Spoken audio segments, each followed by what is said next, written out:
नमस्कार।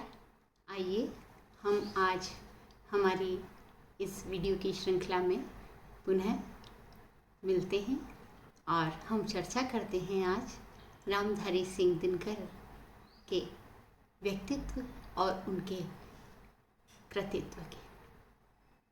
मैं मुख्य रूप से वीडियो बना रही हूँ बीए पार्ट फर्स्ट के विद्यार्थियों के लिए जो मोहनलाल सुखाड़िया विश्वविद्यालय के पाठ्यक्रम में सम्मिलित है और उनके जो अंश पाठ्य पुस्तक में हैं वे उर्वशी महाकाव्य के अंश से लिए गए हैं।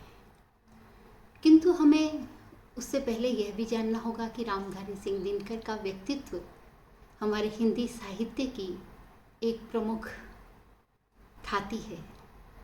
रामधारी सिंह दिनकर जो हैं वो हिंदी साहित्य के राष्ट्रकवि के नाम से जाने जाते हैं। उनका यदि हम व्यक्तित्व देखें तो गुप्त जी के बाद राष्ट्रकवि के विशद या उनका जो विरुद्ध है वह राष्ट्रकवि के रूप में गुप्त जी के पश्चात रामधारी सिंह दिनकर को ही दिया गया है। इनका जन्म 1908 ईस्वी में हुआ।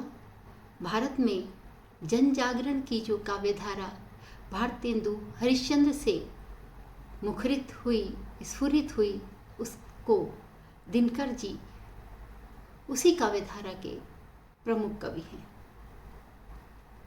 इन्हें यदि हम ओज और तेज का कवि भी कहें तो कोई अतिशयोक्ति नहीं है। वास्तव में हिंदी काव्य का ये एक प्रकाश पुंज है जो अपने ओज और तेज से, तेजमयी वाणी से सभी को प्रभावित करता रहा है। इनकी कविताओं में वीर योद्धा का सा गंभीर घोष है तो अग्नि का सा ताप और सूर्य के समान प्रखर तेज भी एक साथ देखा जा सकता है। उन्होंने भारतीय संस्कृति का गहन अध्ययन किया और अपने समस्त काव्य सृजन के दौरान वे भारतीय संस्कृति के प्रबल पोषक रहे और उस हमारी संस्कृति का जो तेजोमय प्रकाश युक्त या हम कहें कि जहाँ भी उन्होंने तेज युक्त कोई बिंदु देखा तो उसे अपने काव्य में प्रमुखता से अभिव्यक्त किया है। चाहे किसी भी कविता के अंदर हम देख सकते हैं तो उन्होंने अपने इस काव्य को ही व्यक्त किया। चाहे तो हम इसके अंदर न्याय या अन्याय का चर्चा हो, चाहे वीरता की चर्चा हो, चाहे परमात्मा के स्वरूप का वर्णन हो, वो भी इतना तेज देखा ना अपने। वो एक जो है दूत बनकर जब कृष्ण जाते हैं तो कहते देख अनल मुझ में लय है, वह देख पवन मुझ में लग है, मुझ में ही संसार सकल। अर्थात अपने रूप को कृष्ण के द्वारा किस प्रकार अभिव्यक्त किया है यह इनकी वाणी में ही संभव हो सका था। संस्कृति के 4 अध्याय जो इनका प्रमुख बृहद ग्रंथ है, एक प्रकार से हम इसे बृहद ग्रंथ ही कह सकते हैं, जिसके जो 4 अंश भाग भी हमें मिलते हैं इसके, तो उसके अंदर उन्होंने भारतीय इतिहास और संस्कृति का एक अनुपम सामंजस्य करके व्यक्त किया है जो आज भी किसी पाठक यदि वो इतिहास और संस्कृति को जानने की जिज्ञासा रखता है तो उसके लिए यह संस्कृति के 4 अध्याय प्रमुख ग्रंथ है। इस प्रकार से हम देखते हैं कि रामधारी सिंह दिनकर हिंदी के अति विशिष्ट और प्रमुख कवि रहे हैं।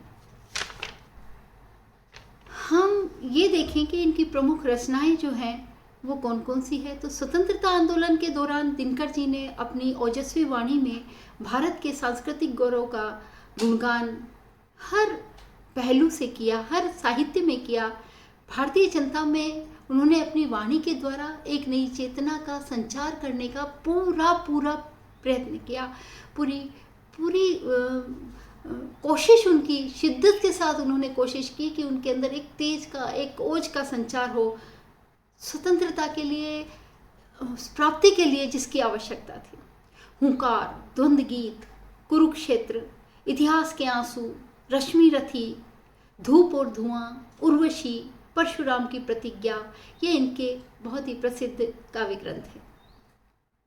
कुरुक्षेत्र, रश्मि रथी और उर्वशी इनके प्रसिद्ध प्रबंध काव्य हैं, जिसमें हम यदि संक्षिप्त रूप में चर्चा करें तो कुरुक्षेत्र महाकाव्य को लें, जिसमें भीष्म सरशैया पर लेटे हैं और युधिष्ठिर जो इस युद्ध के बाद की स्थिति को देखकर, अपने सभी परिजनों को मृत देखकर, दुखी देखकर, संसार का उजड़ा रूप देखकर अत्यंत व्यथित हुए और भीष्म के पास गए और उन्होंने भीष्म से इस युद्ध का कारण, युद्ध क्यों नहीं टाला जा सका, इसका कारण, युद्ध का आवश्यक था, वीरता क्या है, और भीष्म के द्वारा उन्होंने इस विचार को व्यक्त किया कि दया क्या है, वीरता क्या है, वीरता का क्या महत्व है, शक्ति किसके पास होनी चाहिए, ज्ञान क्या है, ज्ञानी कौन है, या क्षमा क्यों करनी चाहिए, क्षमा का क्या महत्व है। उन्होंने क्षमा को बहुत ही सुंदर शब्दों में व्यक्त किया है कि क्षमा शोभती उस भुजंग को जिसके पास गरल हो, उसको क्या जो विष रहित दंत विनीत, दंत रहित विनीत सरल हो। तो ऐसे भुजंग को भी क्षमा शोभा नहीं देती जिसके पास जहर नहीं हो, दांत नहीं हो, जिसके पास विनय, जो स्वयं विनीत हो और सरल हो, उसको क्षमा नहीं शोभा देती। क्षमा तो उसे शोभा देती है जिसके पास शक्ति होती है। तो इस प्रकार बहुत सारे ज्वलंत, जो आज के समय में भी प्रासंगिक है, ये पंक्तियां आज भी जो उनके पाठक है, सुधी पाठक, उनकी जुबान पर चढ़कर बोलती है। ऐसी बहुत सारी पंक्तियां इस कुरुक्षेत्र महाकाव्य में उन्होंने दी है। रश्मि रथी महाकाव्य जो कर्ण के जीवन पर लिखा गया महाकाव्य है, जिसमें कर्ण को एक ऐसे व्यक्ति के रूप में उनका जो चरित्र चित्रण किया है कवि ने, वो इस प्रकार का प्रखर, तेजोमय, अद्भुत वर्णन किया है कर्ण का, जिसमें उन्होंने कर्ण अत्यंत शक्तिशाली है, कर्ण अद्भुत वीरता वाला व्यक्ति है, अद्भुत वीर है, जिसको संसार में उसका सानी नहीं है कोई। स्वयं अर्जुन के समक्ष भी कृष्ण ये मानते थे कि कर्ण की, जब उन्होंने अंत के अंदर वो पंक्तियां लिखी है उन्होंने, कि जब कर्ण के बाण मारने पर तो कृष्ण का कुछ ही पीछे चला जाता था और अर्जुन के बाण में उसका बहुत दूर चला जाता था, लेकिन कृष्ण कर्ण के बाण मारने पर जब उनका थोड़ा पीछे खिसकता था तब वो उसे वाह वाह कहते थे और कहते थे कि ऐसा क्यों है। अर्जुन ने पूछा ऐसा क्यों, आप इसके इतना सा खिसकने पर, तो उन्होंने कहा तुम्हारे रथ पर कौन आरूढ़ है यह देखो। अर्थात स्वयं परमात्मा उनके ऊपर आरूढ़ थे, उसके बाद भी वो पीछे खिसक रहा था, अर्थात उसकी अनुपम शक्ति थी, वो उन्होंने उस कर्ण के रूप में व्यक्त की है। और कर्ण जैसा उपेक्षित पात्र, शक्ति संपन्न होने के बाद भी उपेक्षित पात्र, जिसको समाज के कारण ही यह उपेक्षा मिली, उसकी अपनी माता के कारण यह उपेक्षा मिली, ये सारे विचार उन्होंने रश्मि रथी महाकाव्य के अंदर व्यक्त किए। अनुपम मित्र, जिसने मरते दम तक अपनी मित्रता को निभाया, यह कर्ण के ही व्यक्तित्व का परिणाम है। और रश्मि रथी में उन्होंने कर्ण के चरित्र में ये सारी विशेषताएं मानो इस तरह से उड़ेल दी है कि उसमें कहीं और चीज़ डालने की जगह ही न बची हो। इस प्रकार ये दोनों ही महाकाव्य उनके अनुपम महाकाव्य। उर्वशी महाकाव्य, ये महाकाव्य एक प्रकार से उनके सभी महाकाव्यों से थोड़े सा अलग है, किंतु इससे पूर्व में ये पंक्तियाँ इन दूसरे महाकाव्यों के लिए यह भी कह सकते हो कि यद्यपि दिनकर जी ओज और तेज के कवि थे, किंतु उनकी दृष्टि विश्व शांति तथा मानवता की स्थापना के लिए भी व्याकुल रही। वे लोक के गायक थे। उन्होंने, उनका कवित्व जो था वो समूचे विश्व के हित की ओर सदैव उन्मुख रहा। विश्व मैत्री की उन्होंने स्थापना करने का सपना भी अपने इन्हीं काव्यों के माध्यम से किया है, जिसको हम कई उसके अंदर देख सकते हैं। एक प्रकार से उर्वशी जो महाकाव्य है वह नाट्य काव्य भी कह सकते हैं हम इसको, और यह इनकी धारा के थोड़ा सा अलग महाकाव्य है, जिसके अंदर हम ये जानते हैं कि एक ओर तो उन्होंने ओज, क्रांति और विद्रोह की कविता की है, तो दूसरी ओर उर्वशी जैसे काव्य की रचना जो प्रेम, श्रृंगार और भाव सौंदर्य का काव्य है। ऐसा अनुपम काव्य इन्होंने उर्वशी के रूप में लिखा है। इस उर्वशी काव्य की ये दो पंक्तियां मैं सर्वप्रथम दोहराना चाहूँगी। आज मातृत्व दिवस है, तो माता के लिए उनकी लिखी इस महाकाव्य में ये पंक्ति: गलती है हिमशिला सत्य ही कठिन देह को खोकर, पर हो जाती कितनी असीम वो पयस्विनी होकर। एक स्त्री का रूप, एक स्त्री का सब कुछ स्वयं को नष्ट करके समाप्त कर देने वाला रूप, किंतु उसके बाद एक अद्भुत असीम रूप जो माँ बनकर उनको प्राप्त होता है, उसे वह उन्होंने इन पंक्तियों के अंदर व्यक्त किया है। मैं सर्वप्रथम ये दो पंक्तियाँ ही कहना इसमें उचित समझती थी, इसलिए मैंने इनको दो पंक्तियों को कहा कि माँ बनकर वो सब कुछ पा लेती है। ऐसा रामधारी सिंह दिनकर ने भी इस कविता में यद्यपि प्रेम, श्रृंगार, सौंदर्य सब कुछ लिखा है, लेकिन फिर भी मातृत्व को कहीं भी अछूता नहीं छोड़ा है। मैं उर्वशी महाकाव्य का जहाँ तक वर्णन करूँ तो विद्यार्थियों देखिए, उर्वशी की कथा जो है ये हमारी पौराणिक कथा है, और इस पौराणिक कथा के अंदर ये ऐसा माना जाता है कि किसी कारण से उर्वशी जो स्वर्ग की अप्सरा है उसे श्राप मिला और वह धरती पर धकेल दी गई। तब जब धरती पर वो धकेली गई तो उस समय उसे पुरूरवा ने थाम लिया और उसने उसे, उस एक राक्षस था, उससे मुक्त करवाया और पुनः उसे स्वर्ग में पहुंचा दिया। पुरूरवा के इस स्पर्श को उर्वशी कभी भूल नहीं पाई, और एक बार नारद से किसी नाटक का अभ्यास करते समय गलती से उन्होंने पुरूरवा का नाम ले लिया, और भरत मुनि जो थे उन्होंने श्राप दिया कि वह पुनः वही धरती पर चली जाए जहां उसका ध्यान टिका हुआ है। तो इस प्रकार से उर्वशी धरती पर आ जाती है और पुरूरवा के साथ अपना जीवन व्यतीत करने लगती है। ऐसा मुख्य रूप से इस कथा का कथा है, किंतु रामधारी सिंह दिनकर ने इसकी कथा को बिल्कुल अलग रूप में, दो विशिष्ट रूपों में इसके अंदर व्यक्त किया है। रामधारी सिंह दिनकर की उर्वशी जो प्रमुख और विशिष्ट काव्य है, वो हम देखें कि इस कृति में उन्होंने जो व्यक्त किया है उसमें पुरूरवा और उर्वशी अलग तरह की प्यास लेकर धरती पर आए हैं।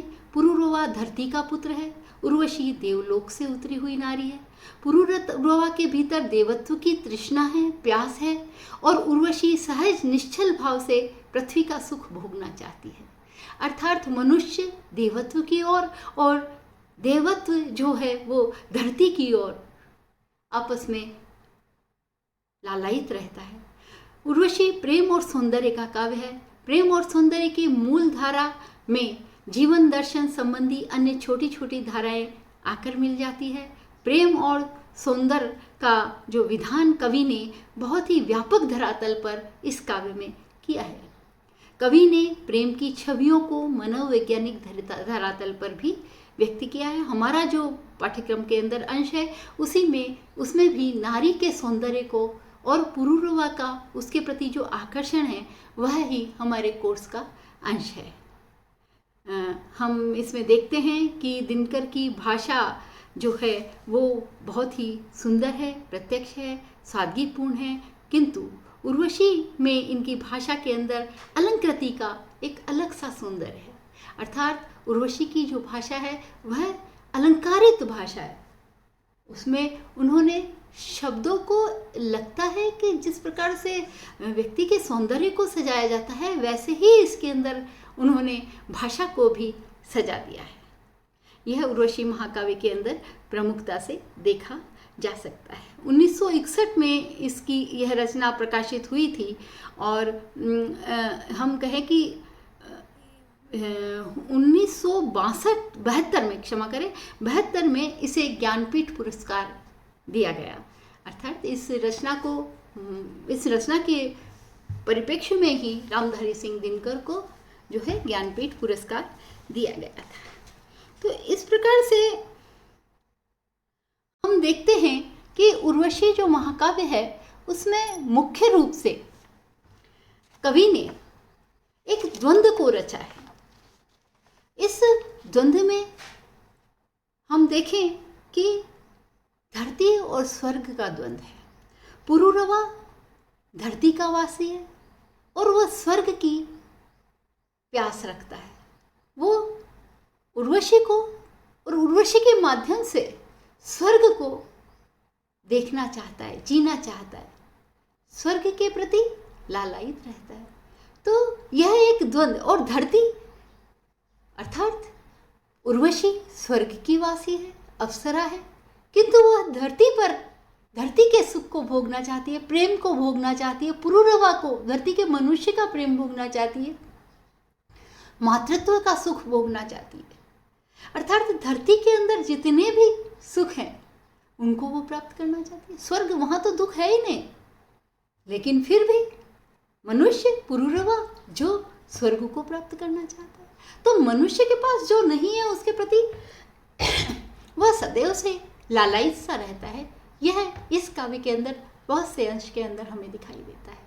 यही मनुष्य और देवलोक का द्वंद्व यहाँ है कि जब पुरुरवा वापस चली जाए तो, क्षमा करें, उर्वशी उसके द्वारा, पुरुरवा के द्वारा वापस स्वर्ग पर भेज दी जाती है। तो उर्वशी जो है व्याकुल रहती है, हर पल पुरुरवा के ध्यान में, उसे ही प्राप्त करना चाहती है और पुरुरवा भी उसे प्राप्त करना चाहता है। इसी प्रकार बुद्धि और भावना का द्वंद्व भी हमें इस महाकाव्य में दिखाई देता है। जीतना चाहती है बुद्धि, भावना के ऊपर अपना अधिकार करना चाहती है, किंतु भावना दोनों के मन में है। भावना प्रेम की भावना, स्नेह की भावना, मातृत्व की भावना, इन सारी भावनाओं को बुद्धि पर विजय प्राप्त करने वाला मानती है। और अनुभव और ज्ञान का भी यहाँ हमें द्वंद्व दिखाई देता है। तो यह एक कवि ने, यदि भी मैंने बताया जैसे कि पौराणिक कथा का अंश है जिसके अंदर स्वर्ग में भरत मुनि नाटक कर रहे होते हैं और उर्वशी वहाँ लक्ष्मी का रूप लेकर जो पुरुषोत्तम के स्थान पर पुरुरवा नाम बोल देती है, तो भरत मुनि इसी से क्रोधित होकर उसे श्राप दे देते हैं धरती पर आ जाने का। धरती पर जब उर्वशी धकेल दी जाती है तो उसे अपने क्षेत्र से दूर होने का दुख भी है, किंतु फिर भी वो उन्मुक्त रूप से धरती को प्राप्त भी करना चाहती है, पुरुरवा का प्रेम भी प्राप्त करना चाहती है। अनुभव, अपने जो धरती के अनुभव थे उनसे ऊपर ज्ञान है या ज्ञान के ऊपर अनुभव है, यह भी द्वंद्व इसमें, इस काव्य के अंदर हमें दिखाई देता है।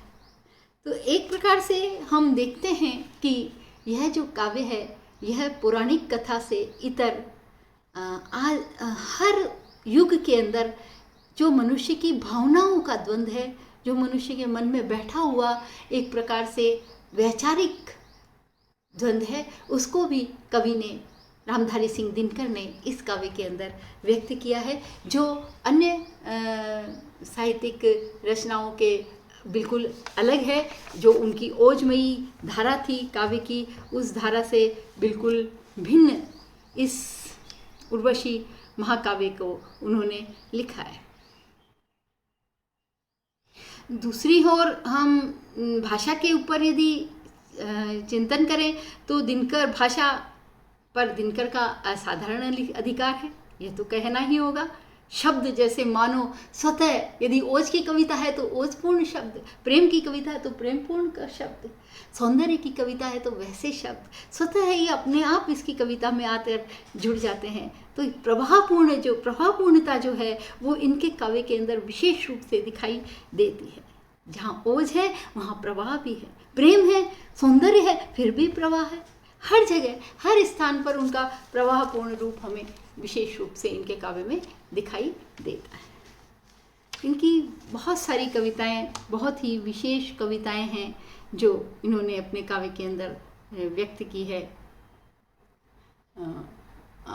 इसी उद्देश्य से मैं आपको जो BA भाग प्रथम के विद्यार्थी हैं उनके लिए इन दोनों का जो चरित्र चित्रण है, पुरूरवा का और उर्वशी का, वो इस आपके अंश के अंदर व्यक्त हुआ है, खास तौर से सौंदर्य के संबंध में व्यक्त हुआ है।